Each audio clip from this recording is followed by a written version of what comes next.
Zagales, zagalas, señores del jurado, yo soy Roberto y os quiero dar la bienvenida a este pequeño canal donde, como sabéis, solemos hablar de cine.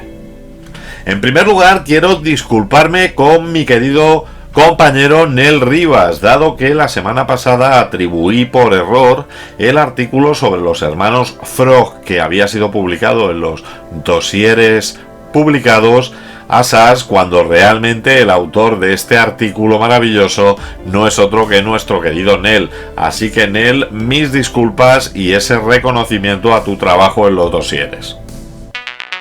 Estamos preparando ya el número 5 de dosieres publicados, un especial sobre bichos peligrosos, ya sabéis, alien, critters, tiburón, pirañas, suegras... ¡No! ¿Suegras no? Vale. Para ello estamos haciendo un crowdfunding... ¡Crowdfunding, idiota! En el que puedes participar. Tenemos que alcanzar una cifra de 200 euros entre todos. Solo tienes que hacer una aportación mínima de 5 euros en el PayPal que verás en pantalla y recibirás el dosier y algún regalito más. La fecha límite para participar es el 1 de octubre de 2023, así que ya sabes, ayúdanos a hacer el dosieres publicados 5. Por el culo tranco. Estamos de nuevo en un periodo electoral y esto hace que constantemente durante todo el día estemos hallando hablar de política. Noticias que nos gustarán más o nos gustarán menos, pero al fin y al cabo noticias que influyen en la decisión que tomamos cuando metemos nuestra papeleta en las urnas.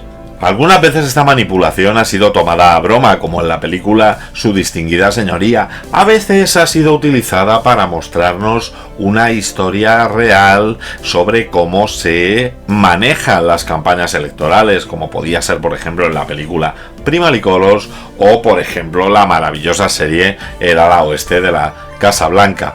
Pero a mí cuando más me gusta es cuando se parte de una premisa política para mostrarnos una historia, un thriller conspiranoico en el cual se nos intenta hacer ver cómo elementos en las sombras son quienes deciden quiénes van a dirigir el mundo. Y ese es el caso que nos vamos a encontrar hoy, porque a veces ese tipo de películas se quedan olvidadas en nuestro recuerdo, pero ya sabéis, esto es otro rollo.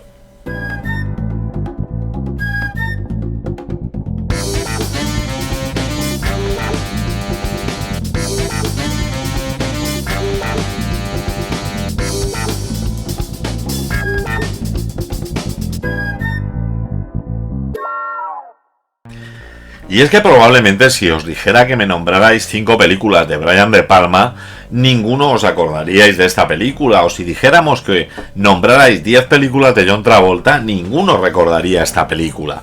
Pero existe. En 1981, Brian De Palma junto a John Travolta y Nancy Allen llevaron a nuestras pantallas la película Impacto, Blowout en versión original, y veréis más adelante que este blowout, que puede traducirse como reventón, tiene realmente sentido dentro de la trama de la película. Y es que en 1981 Brian De Palma, después del éxito que había tenido con su película Vestida para matar, tenía un poco carta blanca para encargarse de diferentes proyectos. Entre los proyectos que tenía sobre su mesa tenía por una parte la posibilidad de dirigir Flashdance. Esta fue dirigida luego por Adrian Lyne 5 años después. Tenía la posibilidad de dirigir Acto de Venganza, una película para más gloria de Charles Bronson y que acabó convirtiéndose en un telefilm, pero sobre todo tenía la idea de una película que se llamaba Personal Effects. Personal Effects se suponía que iba a ser un film de bajo presupuesto que se iba a rodar en Toronto y cuya idea le había venido a la cabeza durante el rodaje de Vestida para matar, dado que en una sesión en la que estaba junto con el ingeniero de sonido de la película buscando los mejores sonidos para ciertas escenas, comenzaron a pensar en qué hubiera ocurrido si se hubiera tenido una grabación de audio de un suceso histórico como por ejemplo el asesinato de John Fitzgerald Kennedy. Con esa pequeña idea del descubrimiento de un asesinato dentro de una pista de sonido destinada a una película, De Palma tuvo la idea de proponer un concurso de guiones y así lanzó la premisa de la sinopsis en un concurso universitario al cual diferentes guionistas intentaron llevar la historia un paso más allá. Esto no fue un éxito y al final quien acabó escribiendo el guión de la película fue el propio Brian De Palma. Cuando había escrito el guión y se encontraba buscando financiación y actores, con Al Pacino en mente para este papel de Jack Terry, coincidió en una fiesta con John Travolta. John Travolta, que había trabajado con Brian De Palma en la película Carrie, mantenía una relación cordial tanto con él como con su esposa Nancy Allen, y al exponerle la idea le pareció que podría ser una gran película y quiso involucrarse en la misma.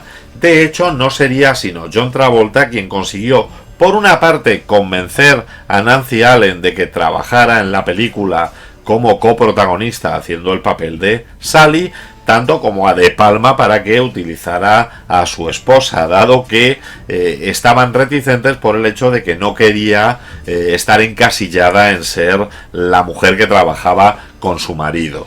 Asimismo, consiguió solamente con su presencia que los productores subieran el presupuesto del proyecto hasta los 18 millones de dólares, incluyendo además 9 millones más para la promoción de la película, con lo cual esta pequeña película que se iba a rodar en Canadá pasaría a ser una gran producción y a rodarse en la ciudad de Filadelfia, que realmente era donde vivía De Palma en ese momento.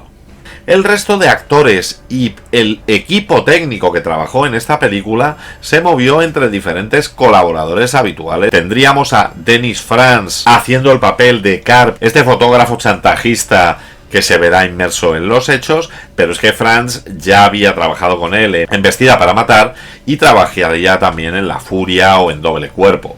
Lo mismo ocurre con el asesino a sueldo John Lithgow, el cual también trabajaría en Obsesión o en El nombre de Caín posteriormente con el director.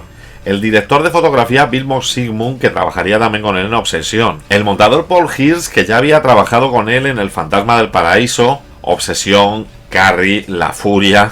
Igual que el compositor Pino Donaggio, el cual había trabajado también en Carrie, en Vestida para matar, se rodeó de un equipo técnico de gran confianza y con el cual se sentía tremendamente cómodo. Pero bueno, ¿de qué va esta película?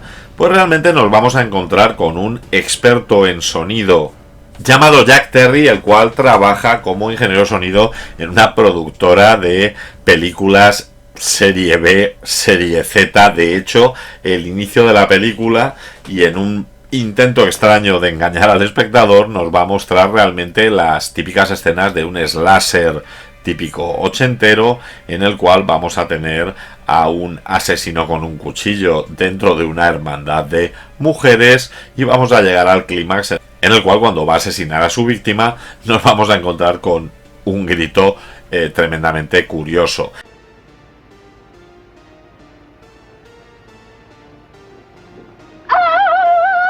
¡Basta! Tenías razón. Es su voz. Y es una porquería. Así se nos presentará cuáles son las virtudes de este personaje, el cual es un experto en sonido y al cual su productor le combina a que busque sonidos nuevos, dado que tiene la sensación de que los sonidos que salen en sus películas siempre suenan igual. Será durante la captura de esos sonidos en la noche, en un paraje bastante solitario, cuando nuestro protagonista será testigo de un accidente de coche, y en ese accidente de coche oirá un disparo antes del reventón de la rueda que hará que este coche se precipite a un río. De hecho, nosotros como espectadores también vamos a escuchar ese disparo.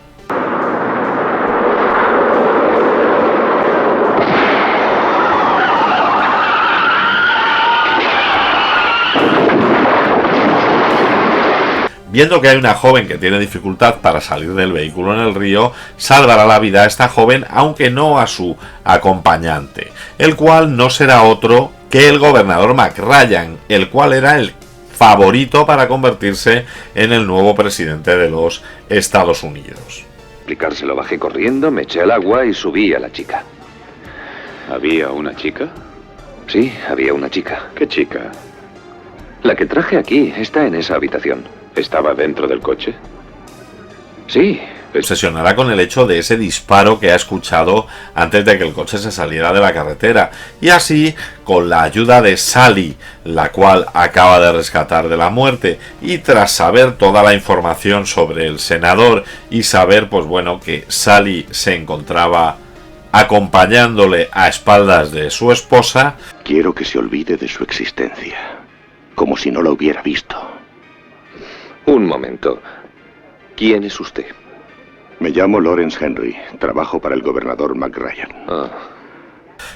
Nuestro amigo Jack comenzará a estudiar el caso, mucho más cuando descubra que hay un fotógrafo, Manny Karp, el cual está vendiendo la grabación en vídeo del accidente porque se encontraba casualmente rodando unas escenas en ese entorno. Es que yo estaba allí y de repente oí el ruido de un coche que se acercaba. No le presté mucha atención hasta que de pronto oí el chirrido de un patinazo. Bueno, sin pensarlo un momento me volví y mi cámara siguió filmando. Lo filmé todo hasta que el coche se metió en el río. Con el paso de la película veremos que no todo es lo que parece. El fotógrafo es una especie de detective chantajista que, bueno, pues que envía a sus acompañantes, entre las cuales se encuentra Sally, para obligar a hombres poderosos a que tengan que hacer generosos pagos. ¿Qué te pasó? ¿Qué quieres decir con qué te pasó? Me largué en cuanto vi que aquel muchacho se lanzaba al río. Hizo un trabajo 1000 veces mejor que el que yo podía haber hecho. Por otra parte, también veremos cómo, en paralelo a esta investigación de nuestro protagonista, el asesino Burke va a ir borrando las pruebas de este asesinato y además se va a ir poniendo en contacto con el político que le hizo el encargo para asegurarse de que no queden cabos sueltos y de que nadie les pueda descubrir. ¿Qué ha hecho usted? No comprendo la pregunta, señor. ¿Se ha vuelto loco? Esperaba que consiguiera unas fotografías. ¿Se da cuenta de lo que dice? ¿Dónde está ahora? Le hablo desde una cabina, señor. Le sugiero que a partir de ahora me llame siempre aquí. Aunque en paralelo también vamos a tener a este asesino matando a una serie de señoritas jóvenes y provocando una especie de paranoia en la ciudad por este asesino en serie de carácter sexual. Preliminar sobre la muerte del gobernador McRyan había revelado que fue víctima de un trágico accidente. ¡Mentira! También las noticias de hoy, el extraño crimen sexual de Mary Robert, de 22 años, que trabajaba de recepcionista en unas oficinas del centro de la ciudad. Así, mientras nuestros protagonistas intentan montar una prueba sólida que demuestre que realmente se ha tratado de un asesinato, y para ello contactarán incluso con periodistas que puedan luego difundir esta información. Quieren hacernos creer que no estaba dentro del coche. ¿Qué más le han vio? comunicado sus fuentes de información? Pues, entre otras cosas, que usted grabó ese disparo. Por otro lado, el asesino estará completamente centrado en borrar todas las pruebas e incluso acabar con la vida de nuestros dos protagonistas. ¿Qué te parece? Sigue buscando. ¡Que siga buscando! Jack! ¿Pero qué Todo esto nos llevará lentamente, con un ritmo bastante pausado, hasta el clímax final en el que nuestros protagonistas deberán enfrentarse pues con este asesino y conseguir pues que la verdad sea descubierta. Si desaparece con la película, no podrá decir que no se la dimos porque yo lo tendré todo grabado. Creo que estás exagerando las cosas. Es un periodista. La historia es importante. ¿Por qué no iba a interesarle que la gente la conozca? Consiguiendo además el grito para la película de Jack. ¡Basta! ¡Basta, he dicho! Tienes que hablar por el micrófono, no te oyen. ¡Basta! La película fue estrenada el 14 de julio de 1981 y pese al gran presupuesto y a la inversión en marketing, tan solo consiguió recaudar en torno a 12 millones y medio en las pantallas, lo cual fue un fracaso. Esta malísima recepción en taquilla no tuvo que ver con la recepción crítica, la cual situaba esta película como una auténtica maravilla, rondando siempre las 4 o 5 estrellas en todas las críticas periodísticas. Incluso en la web Rotten Tomatoes, la película tiene un 87% de aceptación, con un 81% del público. En IMDb sí tienen un poquito más bajo, es 7,4 sobre 10. En ambos casos estamos hablando de puntuaciones de notable alto. Y es que una vez vista la película, todos los críticos coinciden en que si bien está inspirada en el blow up de Antonioni, ha cogido un estilo propio y lo ha llevado más hacia el estilo de Alfred Hitchcock, y esto hace que sea una película irrepetible. Técnicamente es irreprochable, las actuaciones de los actores son geniales, se alabó especialmente la actuación de John Travolta, que parecía completamente distanciada de las que nos había dado en Fiebre del Sábado Noche o en Gris, siendo mucho más intensa, mucho más introspectiva y reflejando muy bien la paranoia que llega a tener este personaje. Este también es un cliente. Me ofreció 1000 pavos. ¿De veras? Su mujer me ofreció 3000. No creo que la foto valga tanto dinero.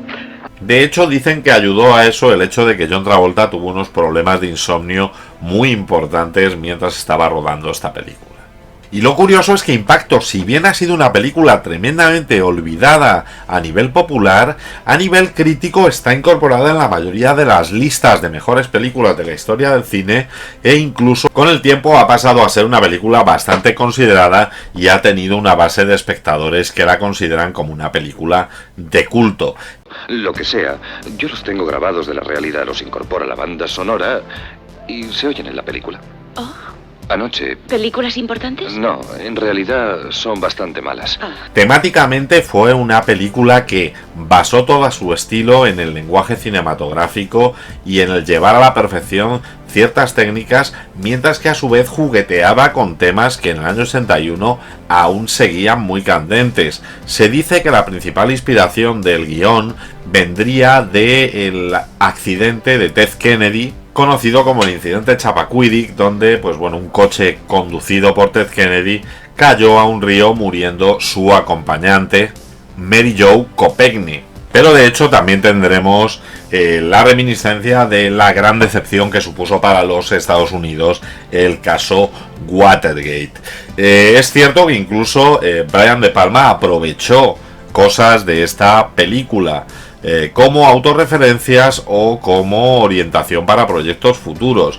De hecho, como referencia, cuando están viendo la televisión en el apartamento, la película que aparecerá en la pantalla será Murder a la Moth, una película de Brian De Palma del año 68. De la misma manera, la historia que va a contar Jack sobre su origen como colaborador de la policía y cómo un policía fue asesinado por un fallo en el micrófono que le había colocado, será utilizada posteriormente por Sidney Lumet en la película El Príncipe de la Ciudad. En lo que no había caído era en la posibilidad de que Freddy se pusiera nervioso y arrancara a sudar. Quiero que las cosas se aclaren de una Sudaba vez. tanto que la batería del transmisor produjo un cortocircuito, se quemó y empezó a hacerle un agujero. En cuanto a curiosidades de esta película, por ejemplo, en Francia el personaje de Jack fue doblado por un entonces jovencito que intentaba ser actor llamado Gerard Depardieu. Cuando Dennis Franz está viendo la televisión y está viendo este Murder a la Moth de Brian De Palma, la explicación de que se utilizara esta película del propio director está en que Dementia 13, que era la que originalmente iba a estar viendo en pantalla, era propiedad de Roger Corman y este les pedía demasiado dinero por utilizar un fragmento de su película.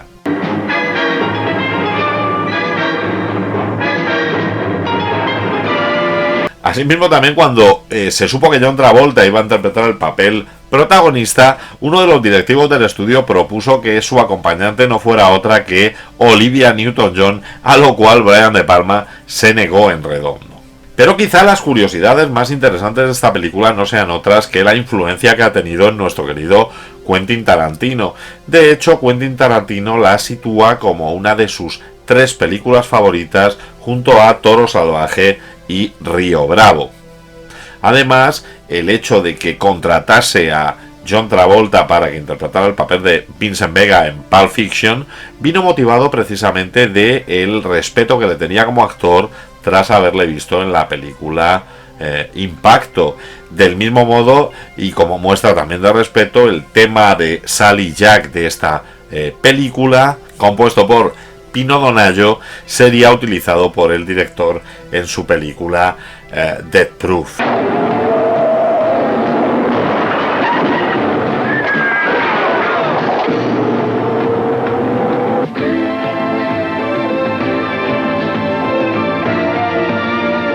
O bueno, la anécdota de rodaje más famosa de esta película, que fue que tras la desaparición de unos rollos de celuloide con las escenas de el final de esta fiesta de la libertad, y que le costaron al seguro la nada desdeñable cantidad de $750.000 de indemnización por su pérdida, el director de fotografía original, Vilmos Zsigmond, no estaba ya disponible y tuvo que ser sustituido por Laszlo Kovacs.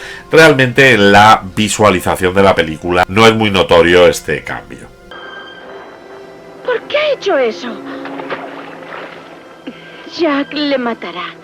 Y bueno, en resumen, Impacto me parece un buen thriller con actuaciones espectaculares, con una intriga que se mantiene durante toda la película, además con un elemento que a mí me encanta, que es el hecho de que cada personaje va a tener un sonido característico en su presentación.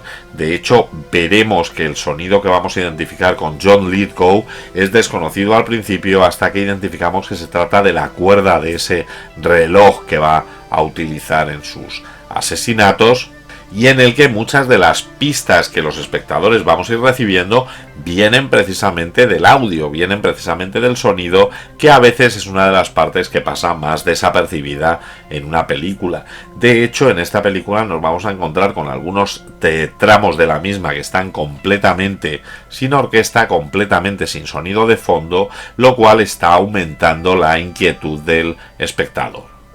Una película entretenida, que te mantiene en suspenso y con un final sorprendente, el cual realmente no es esperado durante el desarrollo de la película. Esto sí que es un grito. ¿Y a vosotros qué os parece? ¿Merece la pena que esté olvidada o es necesario recuperarla? Dejádmelo en la caja de comentarios. Si os ha gustado el vídeo, dadle un like, suscribíos al canal para más contenido como este, y no dejéis de pasar por la sección Canales que me enrollan dentro de mi canal, donde encontraréis a compañeros que hablan de cine, incluso a veces mejor que yo. Y como siempre digo, parafraseando a Typical, en el próximo programa hablaremos del gobierno. Muy bien, amigos, se acaba la semana, los domingos por la tarde aquí partimos pana. ¿Te lo has pasado bien? ¿Aún te quedan ganas? Roberto te cuenta más movidas raras. Esto es otro rollo ahora, a la cama, a dormir, a ver cine o haz lo que hagas. Dentro de 7 días otra pasada con más pelis guapas para analizarlas. Esto es otro rollo, verano, invierno. Esto es otro rollo, aquí siempre despierto. Esto es otro rollo, lo estás sintiendo. La semana que viene hablaremos del gobierno.